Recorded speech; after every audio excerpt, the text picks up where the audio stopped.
तो इस वक्त की बड़ी खबर जिस पर हम लगातार नजर बनाए हुए हैं, मोदी सरकार 2.0 के पहले मंत्रिमंडल विस्तार से जुड़ी ये बड़ी खबर है। आने वाले 3 दिन में, जी हां, आने वाले 3 दिन में कभी भी हो सकता है मोदी कैबिनेट का विस्तार।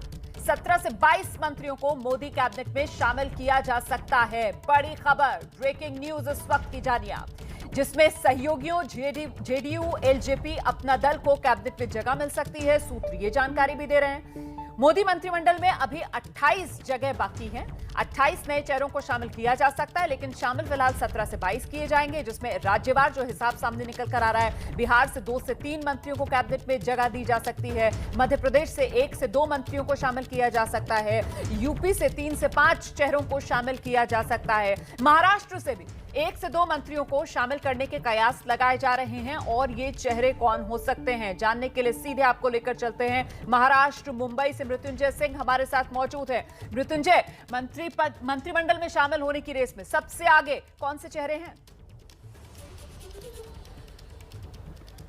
रोमाना, देखिए जिस प्रकार से यहाँ अब शिवसेना बीजेपी की सहयोगी नहीं है केंद्र सरकार में, ऐसे पर शिवसेना के कोटे का भी एक पद खाली है।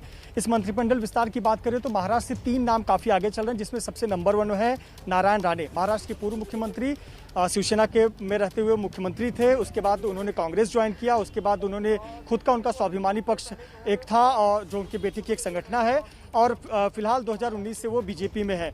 महाराष्ट्र के कोंकण क्षेत्र में कद्दावर नेता हैं, काफ़ी पकड़ रखते हैं, उनके बेटे हैं वो अभी भी वहाँ से कनकौली से विधायक हैं, और कहीं न कहीं शिवसेना से सीधा पंगा मुंबई की भाषा में कहें तो लेने का काम नारायण राणे करते रहे हैं। और उनके समर्थकों की कहें तो लॉन्ग ओवरड्यू रहा है। उनका कहना है कि बीजेपी ने आश्वासन दिया था कि उनका पूरा ख्याल रखा जाएगा उनके हितों का, और आज वो दिन आया है कि जब मोदी सरकार में उनको जगह मिल रही है। एक पहला नाम तो ये है, दूसरा नाम है हिना गावित का। हिना गावित जो है महाराष्ट्र के नंदुरबार की सांसद हैं, पिछले 2014 के लोकसभा में सबसे यंगेस्ट एमपी चुनकर आई थी। उन्होंने 9 बार के सांसद मानिकराव गावित को हराया था और तब सुर्खियों में आई थी। पेशे से वो डॉक्टर हैं, डॉक्टर हिना गावित।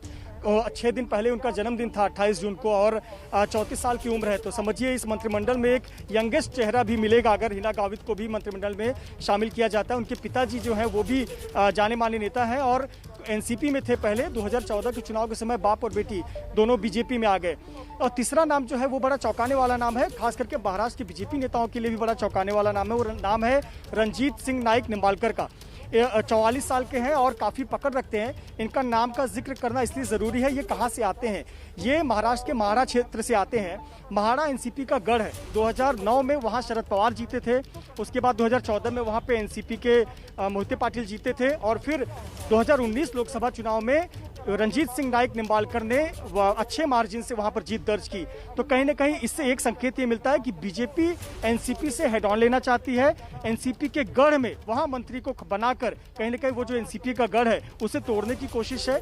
अगर वहाँ से सांसद चुनकर आए तो उसे उचित जगह देने की कोशिश है, ये भी नजर आता है। तो महाराष्ट्र से ये 3 नाम है, नारायण राणे, हिना गावित और रणजीत सिंह नाइक निम्बालकर। इन तीनों की ताजपोशी संभव है। और ये भी महत्वपूर्ण बात है कि चूंकि अब शिवसेना का जो कोटा था, अरविंद सावंत मंत्री बने थे, वो अब नहीं है, तो एक कोटा जो है वो कहीं ना कहीं एक्स्ट्रा आ जाता है महाराष्ट्र के कोटे में। तो संभव है कि 2 से 3 लोग की ताजपोशी हो सकती है। बिल्कुल, मुझे लगता है तीनों नाम जो महाराष्ट्र से सामने निकल कर आ रहे हैं, विकास भदौरिया का एक रिएक्शन लेते हैं इस पर। विकास, इनमें कोई भी पुराना संघ या बीजेपी से जुड़ा हुआ चेहरा नहीं है, सभी वो हैं जो अपनी लॉयल्टीज बदल कर बीजेपी के साथ आए। ये अपने आप में बेहद दिलचस्प हो जाता है।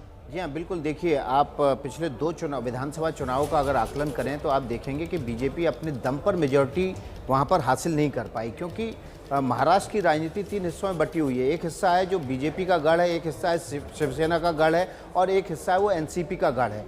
ऐसे में अब बीजेपी चाहती है कि एनसीपी के गढ़ में भी कब्जा अपना मजबूत किया जाए, शिवसेना के गढ़ में भी अपना कब्जा मजबूत किया जाए, ताकि बीजेपी एक समय अपने दम पर मजबूती से वहां पर विधानसभा चुनाव में सरकार बना सके। और इसलिए जो मृत्युंजय कह रहे थे कि जो महाड़ा से सांसद है रणजीत नाइक निम्बालकर, वहां पर अगर बीजेपी उनको अगर केंद्र में मंत्री बना रही है तो वाकई में चौंकाने वाली बात है। इसका मतलब है कि एनसीपी में गढ़ में घुसकर बीजेपी अपने आप को मजबूत करना चाहती है। लेकिन एक बात मैं यहाँ पर जोड़ देना चाहता हूँ कि शिवसेना के कोटे का जो एक मंत्री पद है वो खाली रहेगा, आगे पीछे भी खाली रहेगा आप ये मान के चलिए, आप लिख लीजिए कि वो पद नहीं भरा जाएगा, भले ही मतलब महाराष्ट्र सियासी हवाबाजी के लिए गुंजाइश जो है वो बाकी छोड़ दी जाएगी। बिल्कुल। कुल मिलाकर यही कह रहे हैं ना। चलिए वक्त कम है क्योंकि तो जल्दी से अभी हमें और रिपोर्टर्स का भी रुख करना है। मनोज्ञा लोहेवाल के पास लेकर चलते हैं दर्शकों को। बंगाल कोलकाता से मनोज्ञा हमारे साथ मौजूद है। मनोज्ञा, दम लगाकर बंगाल विधानसभा चुनाव पार्टी ने लड़ा, हालांकि मनमाफिक जीत नहीं मिली, लेकिन फिर भी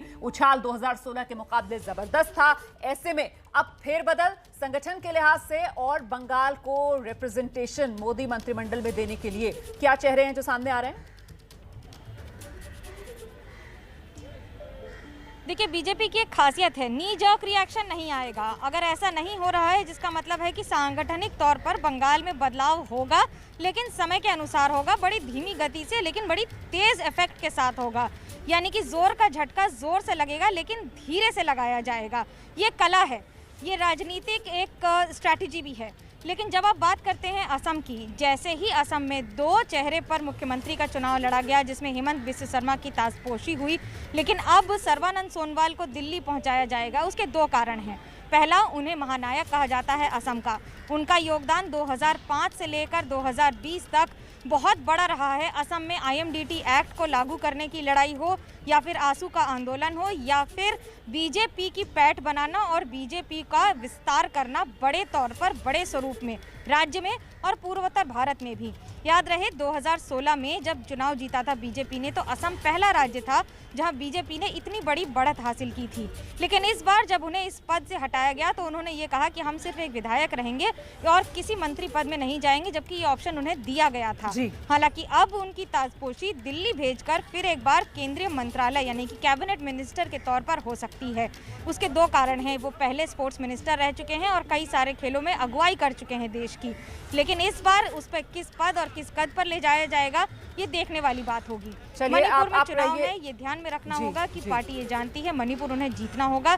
जिस तरह से तृणमूल कांग्रेस अब मणिपुर और बाकी सारे राज्यों में विस्तार कर रही है, और आज ही शाम को अभिजीत मुखर्जी जो प्रणब मुखर्जी के बेटे हैं, वो आज तृणमूल कांग्रेस में शामिल हो रहे हैं। तो बंगाल में भी बांकुड़ा पर नजर या फिर उत्तर बंगाल पर नजर रखना गलत नहीं होगा। जैसे डॉक्टर सुभाष सरकार हैं, या फिर सौमित्रो खान हैं, या फिर उत्तर बंगाल से भी जो अभी तक नाम आए हैं जॉन बारला के, जिन्होंने अभी तक का सबसे बड़ा मुद्दा बंगाल चुनाव के बाद यानी कि उत्तर बंगाल का मुद्दा उठाया है। ऐसे में उत्तर बंगाल की जीत को देखते हुए बीजेपी ये नहीं चाहती है कि जो जीत हासिल की है उसे हाथ से निकलने दिया जाए। हार जरूर हुई है, लेकिन उस जीत के संदर्भ में देखा जा रहा है बिल्कुल जहां जीत के दरवाजे खुले हैं, कम से कम वहां पर अपनी जमीन पर पकड़ बनी रहे, इसे लेकर एक रणनीति जो देखने के लिए मिल सकती है इस मंत्रिमंडल विस्तार के जरिए। सीधे आपको लेकर चलते हैं राजस्थान। मनीष शर्मा हमारे साथ मौजूद हैं, इंतजार कर रहे हैं बहुत देर से। मनीष, ये वसुंधरा गुट और वसुंधरा विरोधी गुट, उसके लिए एक संदेश हो सकता है इस मंत्रिमंडल विस्तार के जरिए आलाकमान की तरफ से आज? जी बिल्कुल रोमाना, बहुत अहम बात, क्योंकि राजस्थान की राजनीति खासतौर पर बीजेपी की पूरी तरह वसुंधरा केंद्रित मानी जाती है। बहुत ही स्पष्ट तौर पर जानकार सूत्रों ने हमें बताया कि राजस्थान से अगर मोदी मंत्रिमंडल में किसी को जगह मिलेगी तो वो एक नाम हो सकता है राहुल कसवा। रोमाना, राहुल कसवा चूरू से सांसद हैं, पूरा का पूरा परिवार राजनीति में है। उनके पिता राम सिंह कसवा भी सांसद रह चुके हैं, माँ कमला कसवा जो है वो विधायक रह चुकी हैं। राहुल कसवा 44 साल के पढ़े लिखे, दिल्ली यूनिवर्सिटी से पढ़ाई की है, और उनका नाम 44 साल के राहुल कसवा हो सकता है कि मोदी सरकार में जगह पा जाए। एक दूसरा नाम भी है जिसे लेकर चर्चा जारी है, वो है दिया कुमारी, राजसमंद से सांसद हैं, और इसके अलावा जयपुर राज परिवार जो पूर्व राज परिवार है उसकी सदस्य हैं। लेकिन बात उस जगह पर आती है रोमाना जिसका जिक्र अभी आपने किया। कहा जा रहा था, बहुत जोरों पर चर्चा थी कि दुष्यंत सिंह जो वसुंधरा राजे के बेटे हैं उनको मंत्रिमंडल में जगह मिल सकती है, लेकिन हमारे सूत्र ये बताते हैं कि बिल्कुल साफ तौर पर मना कर दिया गया है कि दुष्यंत सिंह को फिलहाल मंत्रिमंडल में जगह नहीं मिलने वाली है, बल्कि उनकी जगह पर राहुल कसवा युवा हैं और दूसरी बार सांसद बने हैं, पूरा का पूरा परिवार। और सबसे अहम बात रोमाना जो राजस्थान के लिहाज से, क्योंकि राजस्थान में चुनाव जो विधानसभा चुनाव है 2023 आखिर में होने हैं, और ऐसे में सोशल इंजीनियरिंग ही एकमात्र मुद्दा है जिसे लेकर नया मंत्री बनना है। राजस्थान की अगर बात करें, 3 मंत्री हैं, गजेंद्र सिंह शेखावत जो कि जल संसाधन मंत्री हैं, कैलाश चौधरी हैं जो राज्य मंत्री हैं, और अर्जुन राम मेघवाल, यानी कि जो SC ST वर्ग है उसका पूरा प्रतिनिधित्व है राजपूत का है, लेकिन कैलाश चौधरी जो है वो पश्चिमी राजस्थान के जाट नेता है। शेखावाटी जो राजस्थान का सबसे अहम इलाका है, राहुल कसवा वहां से आते हैं, और शेखावाटी के जाटों को साधने का ये सबसे अहम मौका है, क्योंकि राजस्थान में जैसे जैसे चुनावों की तारीख नजदीक आती जाएगी, जाटों का एक बहुत बड़ा योगदान रहता है। चलिए मनीष, बहुत महत्वपूर्ण जानकारी आपने दी है, तो राहुल कसवा के नाम पर अब सब नजर बनाए रखेंगे। अब जान लीजिए, आने वाले 3 दिन बेहद महत्वपूर्ण, 24 से 48 घंटे के भीतर ये विस्तार संभव। 17 से लेकर 22 मंत्रियों को मोदी कैबिनेट में शामिल किया जा सकता है, हालांकि जगह 28 के लिए खाली है। महत्वपूर्ण हो जाता है सहयोगियों को शामिल करना मंत्रिमंडल विस्तार में, जिसमें JDU, LJP, अपना दल के लिए जगह शामिल है। तो ये इस वक्त की बड़ी खबर है, इसी से जुड़ी बड़ी बातें हम लगातार आपको दिखा रहे हैं। इसी हफ्ते हो सकता है मंत्रिमंडल की विस्तार, 17 से 22 नए मंत्री को मिल सकती है जगह। केंद्रीय मंत्रिमंडल में अभी 28 जगह खाली है। तीरथ सिंह रावत को मंत्रिमंडल में जगह मिलना संभव है। पशुपति पारस का नाम भी सामने आ रहा है, LJP से कोटे से पशुपति पारस को शामिल किया जा सकता है। इसी पर हम चर्चा कर रहे हैं, और सबसे महत्वपूर्ण इस मंत्रिमंडल विस्तार के जरिए यूपी को साधना, क्योंकि अगले साल 2022 में उत्तर प्रदेश में विधानसभा चुनाव, और ऐसे में मेरे साथ विकास भदौरिया लगातार इस खबर पर बने हुए हैं। उत्तर प्रदेश को लेकर अपडेट रणबीर हमें दे रहे हैं, और अब पंकज झा भी हमारे साथ जुड़ गए। जरा पंकज झा से समझ लेते हैं कि मोदी मंत्रिमंडल का ये पहला विस्तार, फोकस यूपी रहने वाला है।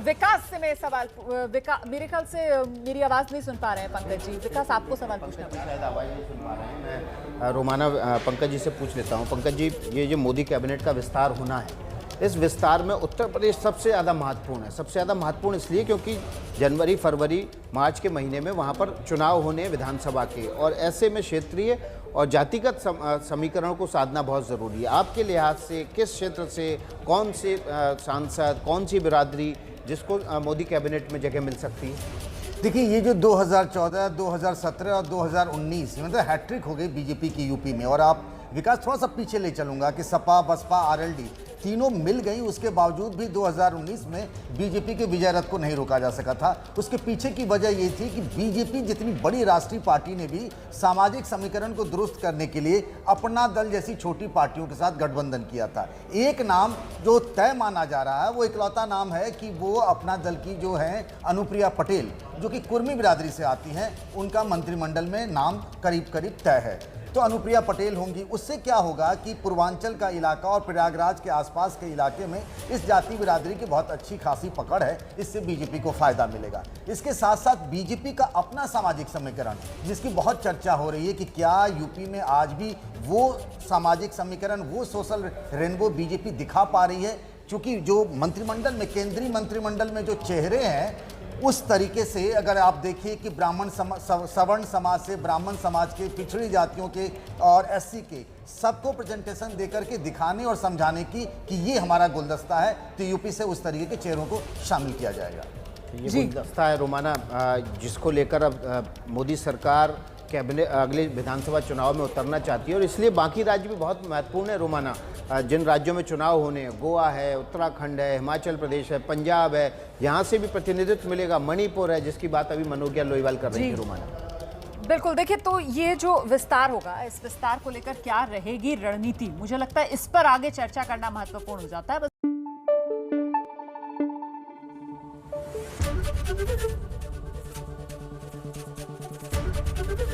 ABP न्यूज आपको रखे आगे।